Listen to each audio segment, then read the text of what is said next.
Ser podcast.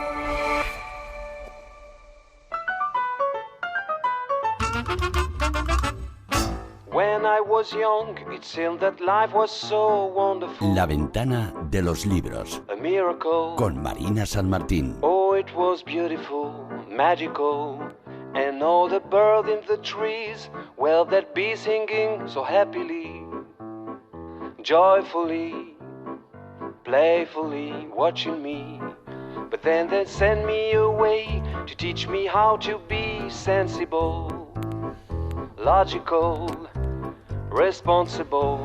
Las 6 y 8 de la tarde, las 5 y 8 en Canarias. Ya están por aquí efectivamente nuestros entendidos en literatura, que son Marina San Martín. Buenas tardes, Marina. Buenas tardes. Que nuestra librera de cabecera de la librería Cervantes, y Jorge Dioni, que es escritor, profesor de la Escuela de Escritores, y yo creo que ya el tipo que más sale en la cadena SER, porque estuvo también ayer en A Vivir, que son 2 días. Bueno, como tengo varios sombreros, digamos que muy bien, y me disfrazo. Todos tus disfraces son buenos. Ya saben ustedes que aquí en esta hora de libros que echamos todo el año, porque no solamente ocurre en verano, sino que ocurre en invierno también, disfrutamos de los libros, disfrutamos también de sus autores, los traemos. Lo que pasa que esta vez nos va a costar un poco traer el autor, porque lleva pues alrededor de 2500 años muerto, y entonces va a ser difícil que venga, pero sí que vamos a hacer un juego mucho más bonito, que es traer a gente que ha adaptado ese libro, que luego lo ha convertido en una obra de teatro, que ya lo era, y con la que hemos disfrutado. En fin, hoy vamos a hacer una especie de platillos chinos de entre teatro clásico, cante flamenco, baile. Va a ser una joya. ¿Por qué le digo todo esto? Porque están aquí Manuel Canseco, que es quien ha dirigido la adaptación de Electra para teatro y que se ha podido ver fantásticamente. Yo mismo he tenido la suerte en el Festival Internacional de Cine Clásico de Mérida. Manuel Canseco, buenas tardes. Muy buenas tardes. Muchas gracias por venir a La Ventana. Y la protagonista de esa Electra fantástica es Carolina La Pausa. Buenas tardes. Buenas tardes. Bienvenida. ¿Vosotros habéis tenido la suerte de ver esta obra o no? No, en alguna otra ocasión, quiero decir. En alguna otra ocasión sí, y además, como hablábamos la semana pasada, yo creo que los mitos y revisitar los mitos ahora está más de moda que nunca, y esta versión promete bastante. Yo creo que ahora nos lo contarán. Jorge, ¿tú eres de literatura clásica y de mitos griegos o no eres muy...? Sí, vamos, lo comentábamos hace un momento. Yo, cuando era pequeño, era uno de esos niños que estaba con los libros de mitología, absolutamente enamorado de Electra, Zeus, vamos, me encantaban. Pues si veis este montaje que viene ya a Madrid en las próximas fechas, en los teatros del Canal, ya vais a quedaros completamente encantados con el trabajo de Manuel Canseco y de Carolina La Pausa. Para el que no sepa muy bien de qué va el mito de Electra, del que hay varias versiones, cuenta la historia de la princesa de Micenas, que junto a su hermano Orestes planea y ejecuta una venganza contra su madre, que es Clitemnestra. O sea, hay que hacer un curso para no hacerse un esguince en la lengua para decir Clitemnestra. Y contra su amante también, que es Egisto, por haber asesinado a su padre Agamenón al regresar de la guerra de Troya. No sé si me estoy equivocando mucho. Perfecto. No estoy haciendo un spoiler, porque aparte ya digo que lleva 2500 años circulando el libro. Pero la primera pregunta que quería haceros es, yo sé que es un tópico, pero quería preguntarle a Manuel si encuentras muchos elementos actuales en una obra que tiene tantísimos siglos. Yo diría que todos. Y no es exagerar. Es decir, cada uno de los personajes que tiene Electra, al menos en esta versión de Juan Guerrero Zamora, que en realidad es una obra original sobre el mito de Electra, es decir, es que cada personaje defiende una posición en la vida que mucha gente puede compartir. Entonces, el sentirse identificado con alguna de las posiciones que tienen los diferentes elementos de la obra nos permite tener una actualidad tremenda. Fíjate que ni siquiera se han actualizado los nombres. Y aunque te hagas el lío en la lengua, es decir, Clitemnestra sigue siendo, a pesar de estar ubicada la obra en Andalucía, en un cortijo andaluz. Es decir, que muy bien se podía haber llamado Rocío, pero no, se llama Clitemnestra para que la continuidad, es decir, se nos haga actualidad también.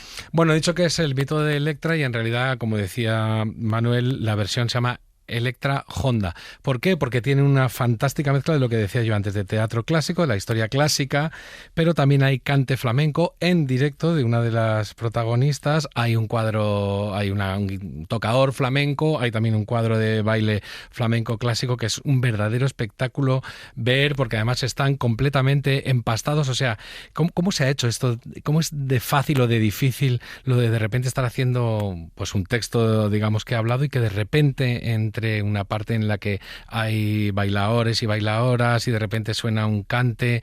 En fin, ¿cómo se hace esa coreografía, Carolina? Pues esa coreografía es complicada porque que aquello no quedara como un musical, es decir, que fueran partes independientes, sino que todo fuera un personaje, tenía mucha enjundia. Y al principio en los ensayos, mientras estábamos ensayando por separado, ¿no?, lo que era interpretación y el coro por su cuenta, costaba hacerse la idea. Pero en cuanto llegamos todos juntos a la sala de ensayo, todo aquello cobró sentido, y es el trabajo que ha hecho Manuel, que lo tenía muy pensado, muy decidido, muy meditado y sobre todo muy sostenido en qué quería contar y cómo lo quería contar. Manuel, ¿cómo se hace eso de integrar estas tres disciplinas tan distintas en principio y que además no habíamos pensado nunca que pudieran estar integradas dentro de un clásico griego? Pues yo creo que todos cuenten la misma historia. Yo creo que ese es el único truco. Es decir, aquí cuando Cassandra, en este caso Teresa Herrera como cantadora, está cantando la función, está cantando lo que siente algún personaje, está criticando lo que ocurre, como podía hacer la voz de un coro griego, y lo mismo nos ocurre con la danza. Hay un momento que es tremendamente ilustrativo, donde Orestes le pregunta justamente a Electra cómo ocurrió, y Electra no contesta. El coro baila como ocurrió y continúa la acción.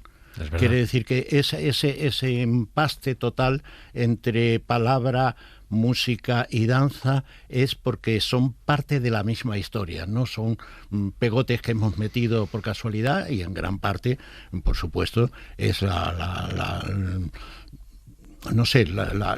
gran aportación que nos hace Juan Guerrero Zamora a ese mito de Electra, siendo actual, siendo en un cortijo y con toros por medio y con cante por medio. Y con un caballo esplendoroso. Bueno, es que yo les tengo que decir, si me dejan Carolina y Manuel, que si ustedes se imaginan un ambiente parecido al de la casa de Bernarda Alba, entenderán un poco mejor cómo está ambientada esta obra, y también lo entenderán un poco mejor si oyen algunos fragmentos.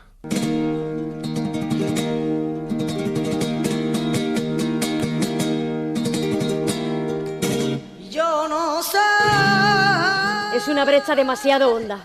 Por honda que sea, tendrá que cerrar. Los muertos siempre cicatrizan. Yo no sé ni por dónde. Estabas celosa. ¿Yo? Como el perro del hortelano.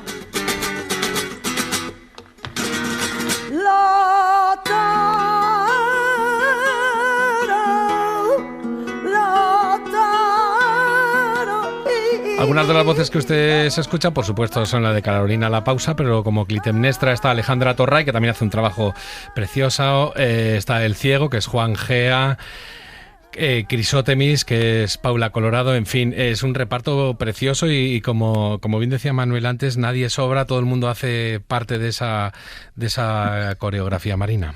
Lo que hemos escuchado yo creo que es más ilustrativo que todo lo que estamos hablando, ¿no? Es impresionante y me llama mucho la atención porque a priori podemos pensar que el flamenco y el mito no casan, y sin embargo escuchándolo queda claro que el desgarro del flamenco es al mismo tiempo el desgarro del mito, ¿no?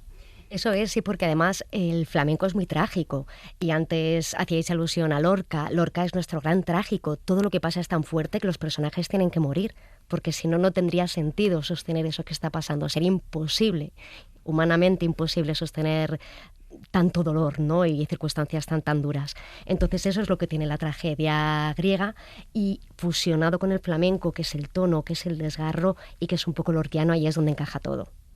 Esta mezcla de flamenco con el mito clásico, ¿viene ya pensada así por el autor o es algo que se te ocurre a ti, Manuel, para que todo hile mejor?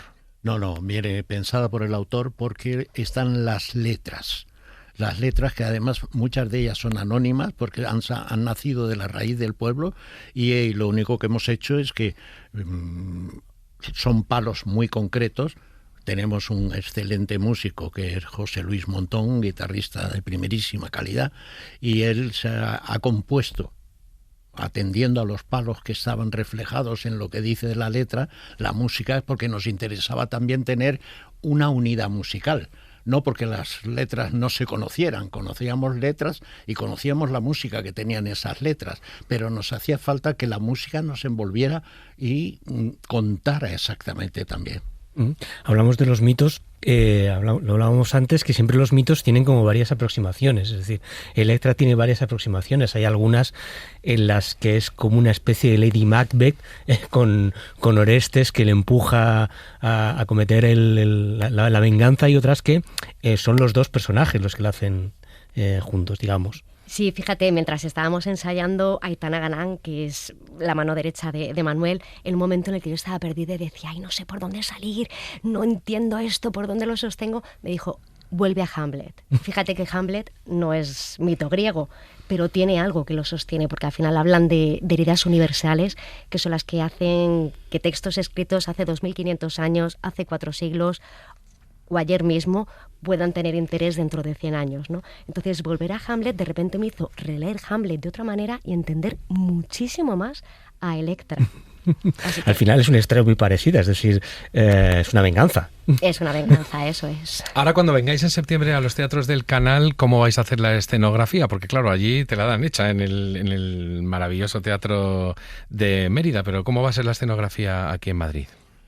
Pues como tú decías, en Mérida no teníamos nada más ni nada menos que luchar, y lo digo con todo conocimiento de causa, con el monumento, porque plantar un comedor en pleno Teatro Romano y que la gente se crea que está en un comedor era muy difícil. Ahora ya no sé, más fácil, ¿no? La escenografía que la ha hecho Anselmo, es decir, ha sido muy sencilla. Es decir, en realidad es un continente. Pacas de paja en los lados del escenario, para recordarnos que estamos en un ambiente pueblerino y de tierra seca y de tierra agrietada prácticamente, y unas paredes altas que se cierran o se abren en función de los decorados, y que cerradas son un poco ese mundo claustrofóbico en que se ven envueltos los personajes a la hora de sentirte atrapados por el destino que van a tener que cumplir. Carolina La Pausa, como Electra que es en la obra, empieza siendo todavía, al principio parece simplemente un poco distante de su madre, porque ya empieza a notar cosas que no le gustan, y al final se enfrenta tanto que acaba asesinándola. No sé cómo se puede hacer una transición en cuanto a la interpretación, de pasar de ser una hija, bueno, medianamente llevadera con ella, a ir de frente contra ella y a maquinar cosas terribles. Ese era el kit de la cuestión. Yo le preguntaba siempre a Manuel, ¿pero en qué momento Electra descubre la verdad y decide vengarse? ¿En qué momento de la obra? Y ha sido a través de los ensayos cuando esa pregunta ha tomado cuerpo y la hemos ido descubriendo. Por eso hacía un poco... De ahí venía, ¿no?, la cosa de Hamlet, ¿no? De en qué momento Hamlet también decide vengarse, descubre el pastel, aunque lo tiene bastante reciente, pero bueno, ve que las piezas encajan. Entonces, esta Electra, aparte de esta cosa lorquiana, de esta cosa flamenca, también tiene un poco de thriller, de seguir al personaje, a ver en qué momento hace el clic, y es cuando se dispara, ¿no? Entonces eso es muy interesante. Me encanta que hayas dicho que tiene un poco de thriller, ya la voy a ir a ver. Creo que esto va a hacer que mucha gente vaya a verla, pero sí que quería preguntarte, Carolina, yo creo que es la primera vez que has estado en Mérida. Sí, es mi primera vez en Mérida, y para mí ha sido un regalo. ¿Y qué has sentido? ¿Y qué crees que... qué le dirías a la gente que no ha ido nunca? Porque yo creo que es un tema, siempre hablamos del Festival de Mérida, ahora lo decía Iñaki, maravilloso, pero hay mucha gente que no ha ido. Pues mira, es un festival que merece la pena. Fue súper bonito para mí cuando lo publiqué en redes sociales, y muchísima gente, tanto familiares, amigos, como bueno, pues gente que te sigue en redes sociales, todos me mandaban mensajes de no he ido nunca, me parece un planazo, voy a ir. De verdad, es que es un plan de verano estupendo, es irte un fin de semana, descubrir una ciudad preciosa con muchísimas cosas. El Museo de Mérida es increíble. Increíble. Y luego también lo que es ver el teatro allí, porque es especial. Estás al aire libre, en un entorno precioso y con años de historia. ¿Y hacerlo? Hacerlo era, pues mira, yo en un primer momento llegué sintiéndome muy pequeñita, porque además yo soy muy pequeñita, y aquellos son 3.000 espectadores, pero luego hay algo especial que dices, desde hace 3.000 años hay actores que están pisando todos los años este teatro para contar historias. Y ya simplemente conectar con eso era un empuje para salir cada día al escenario. Carolina, ¿cómo es utilizar la voz al aire libre y utilizarla en un teatro? Pues es diferente. Fíjate, la voz, bueno, tenemos la suerte de llevar un técnico de sonido maravilloso que da un pequeño apoyo en Mérida con micros, y me imagino que también en el canal. Sí, pero hay una mezcla, yo tengo que decirlo, que está muy bien hecho, porque no está uno oyendo a mitad la voz del actor, la voz natural, y mitad una pequeña amplificación, pero no es todo micrófono, lo cual es muy agradecer porque es verdaderamente como era el teatro. Eso es, y nosotros trabajábamos con la idea de llegar hasta la última fila y hasta la última butaca con nuestra propia voz. O sea, esa técnica estaba allí y sobre todo ayudaba mucho para conectar también con lo que es el género de la tragedia, que es un género extraordinario y no se puede interpretar como cualquier otro tipo de género, como puede ser un melodrama o un drama en sí mismo, ¿no? Manuel Canseco, tú como director de los actores, por supuesto también, ¿cuál era la indicación más insistente que les tenías que dar, siendo esto una mezcla tan especial de una historia clásica readaptada por Juan Guerrero Zamora, reescrita y después traída a un ambiente tan peculiar como es el flamenco?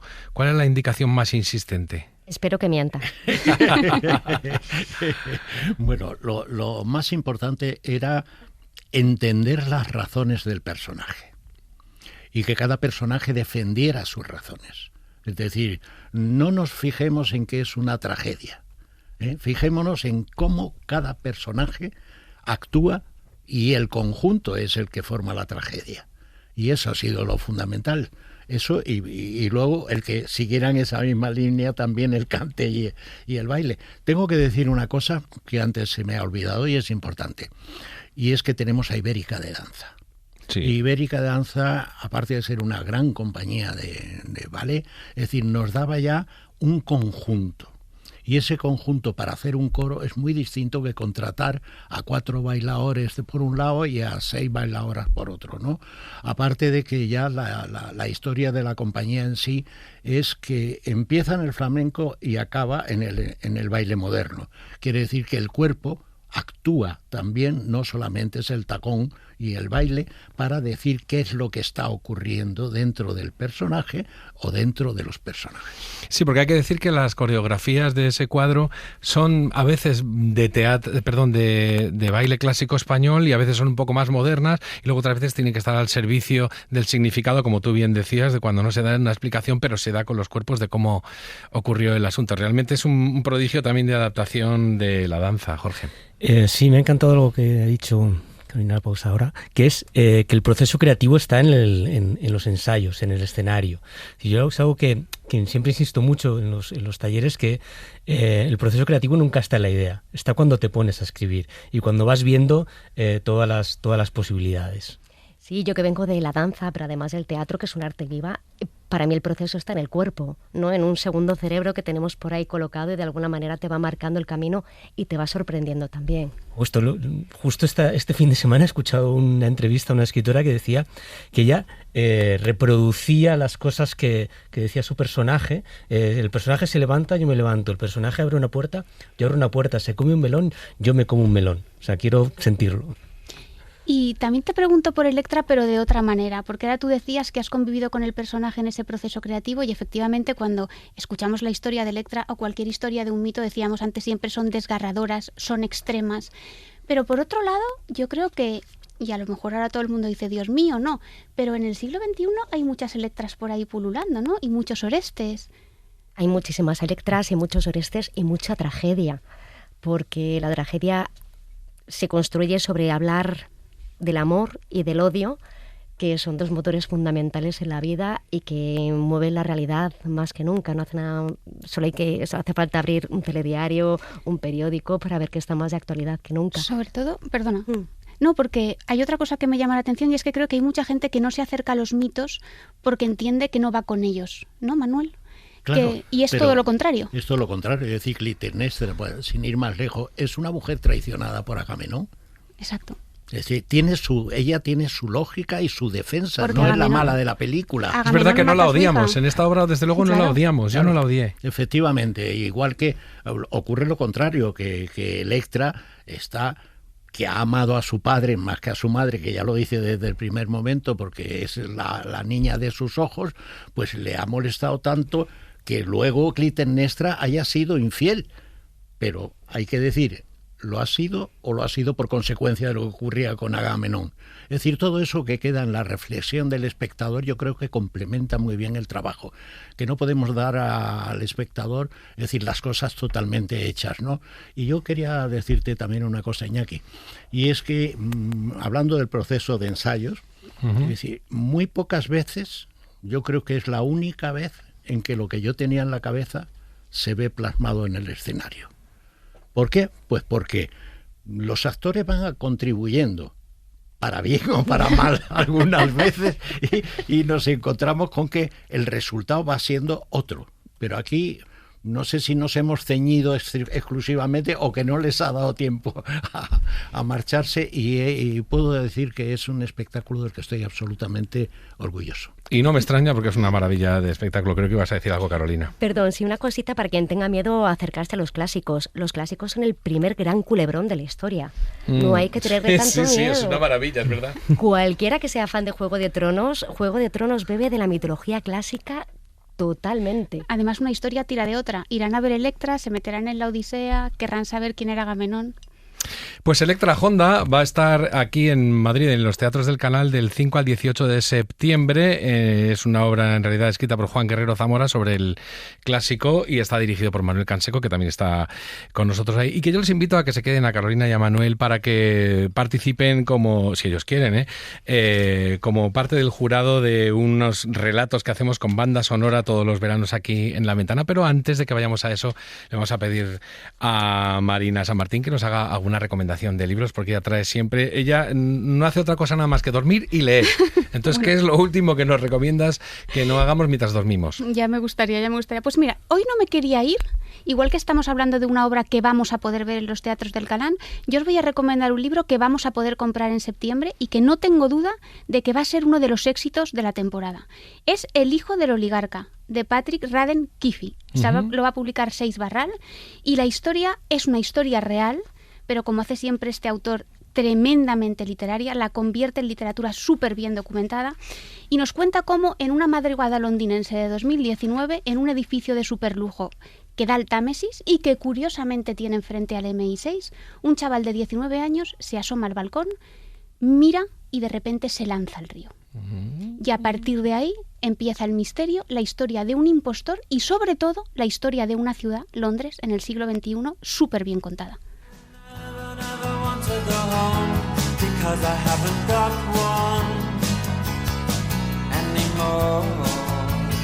Y para hablar de Londres, que mejor que los Smith, por supuesto. El hijo del oligarca, de Patrick Radden Keefe, pero seguro que has leído alguna cosa más. He leído más cosas y también que están por venir, para que nadie se quede huérfano de novedades ahora que termina la temporada. Otra es Bajo el cielo infernal, de Alicia Jiménez Barlet, una de nuestras mejores autoras.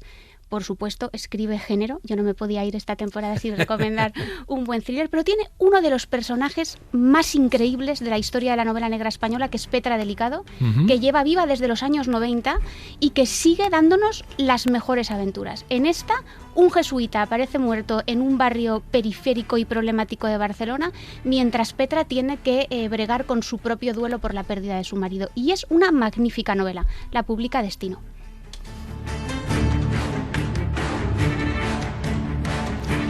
Dos recomendaciones, pero no se crean ustedes que Marina ha tenido tiempo todavía para otra cosa más. Tampoco ha comido esta semana y entonces tiene un tercer libro. Tengo un tercer libro que estoy feliz de recomendaros. Es El retiro, de Charlotte Wood. Cambiamos un poco de registro. Esta es una literatura más pausada, más sobre la naturaleza, más espiritual. La publica Libros del Asteroide, va a salir también en las próximas semanas, en la línea de una novela que a mí me gustó mucho, que fue Premio Nacional, que es De bestias y aves, de Pilar Adón, pero en este caso esta autora australiana nos lleva desde Sydney a una comunidad de mujeres religiosa donde la protagonista del libro se refugia para volver a encontrarse a sí misma, y es maravillosa. Pues El hijo del oligarca de Patrick Radden Keefe en Sex Barral, Bajo el cielo infernal de Alicia Jiménez Bartlett en Destino y El retiro de Charlotte Wood de Libros del asteroide. No se mueva nadie, que enseguida vamos a la finalísima del verano de estos retratos con banda sonora de La Ventana. Para no perderte ningún episodio, síguenos en la aplicación o la web de la SER, Podium Podcast o tu plataforma de audio favorita.